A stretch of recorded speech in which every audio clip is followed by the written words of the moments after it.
Hi everyone, this is Dragoman Translation podcast. We share tips on languages, translation, editing, interpreting, subtitling, and localization. In this episode, our host Umit Ozaydin welcomes co-founder of Taia Translation Services, Matija Kovac. So let's start. So from this regard, changing the way translators work, and they shouldn't be afraid. What practicals do you recommend to the translators in this new era? Well, it's, a translator, I read this word somewhere once. I think one of our translators shared it in our chat. A translator is a reader, an interpreter, and a creator at the same time when they read content and they consume it and they make it anew in a new language. And in some cases, it's a very creative job. You have to come up with very clever ideas and keep your mind involved. And in the past, it was even more so. You had to come up with everything. Now you get the assistance of the AI, or you get the assistance of the translation memory.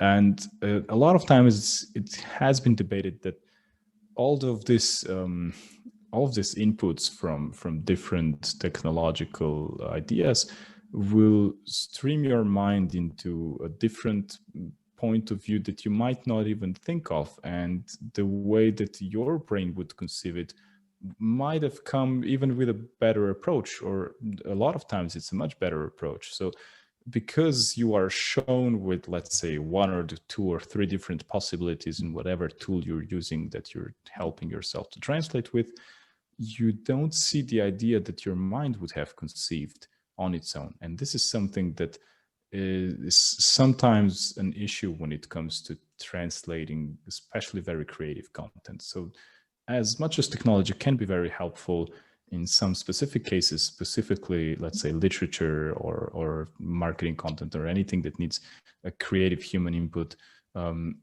might suffer from all of these technological inputs. So I think this is where the beauty of the translation profession of people who dedicate their time and energy to study this for a few years and then develop their skills and then go out into the market and provide this is still there. It's always going to be there, but again, a lot of students will need to learn new technology before they even finish college, because their entire occupation might change from the time they enroll into the university by the time they finish 4 or 5 or how many years later. They probably will need to learn entire new concepts that weren't even there. If you take a look at the time right now, we just discussed 5 years ago, neural machine translation wasn't even an option because it didn't exist yet. Well, yeah, I mean, I understand where you're coming from. Will that make a translator more like a reviewer or reviser, or maybe a terminology manager? Are there kind of role-related changes as well in this career path? Yeah, I think yes. I mean, with the technology making translations easier for humans, it's easier to translate something than it was ever before with all the assistance that you get now. Not only will the roles of translators already out there change from being more creators to being more revisers and making sure that the machine didn't make a mistake, but also more people will be able to translate than ever before. So on the one hand, I mean, this allows for a much bigger diversity of translation services. So, for example, we can now offer something that's post machine translation editing, plus an additional editing, and plus a proofreading. Translating and editing and proofreading with like a traditional TEP service, everything that's part of the process that we used to talk about. And of course, this is a beautiful service for when you need it. But sometimes you don't need that kind of service. You don't need 3 humans to make sure that some documentation is perfectly translated. If you already know that this documentation is just there for its own purposes. For example, we had a client a few months ago who had an inspection coming into their company, and this inspection decided that, oh yeah, you are a foreign company, but some of your content, like documentation for some specific certificates that probably no one will ever read, has to be localized. And they couldn't afford a PET service for that because it wasn't something in their budget. It would cost them, I think, about 100k euro or something like that for the amount that they had. It was a bunch of content. And they knew that no one is ever going to read it except the inspector, who comes in and says, okay, we have this translated, it's done, let's move on.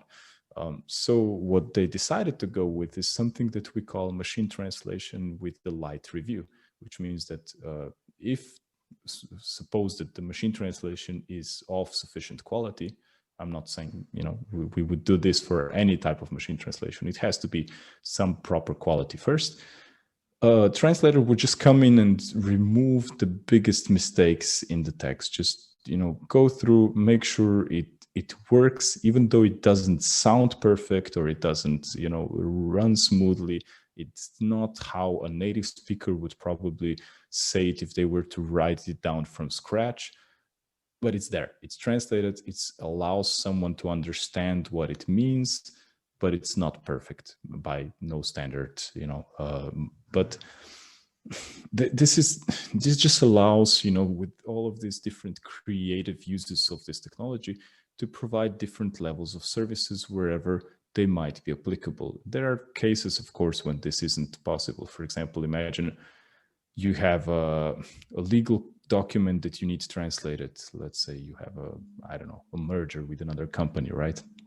You wouldn't want to trust that to machine translation, not now, not in 50 years, I assume. You would want to have someone to go through that, not once, but twice or 3 times, and make sure that this content is perfectly translated, that there's no mistakes left in there. And this is the difference in what's actually the demand in the market. And to go back to the topic that I just briefly mentioned before, yes, this technology allows so many more people to be able to translate. So when it comes to simple content that just needs to get, from one language to another, and someone just needs to be able to understand it, now it's easier than ever before for someone to go in there and make a machine translation and just check if they're bilingual. Is this machine translation correct? Yes, it is. Does it sound perfect? No. Does it have to? No. So it's good enough for whatever the client needs it for. And who are we as translators or translation companies or service providers to decide what the client actually needs?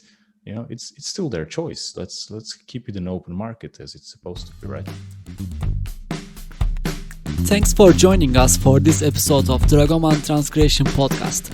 Remember, you can always be a guest speaker in our future episodes if you like podcasting.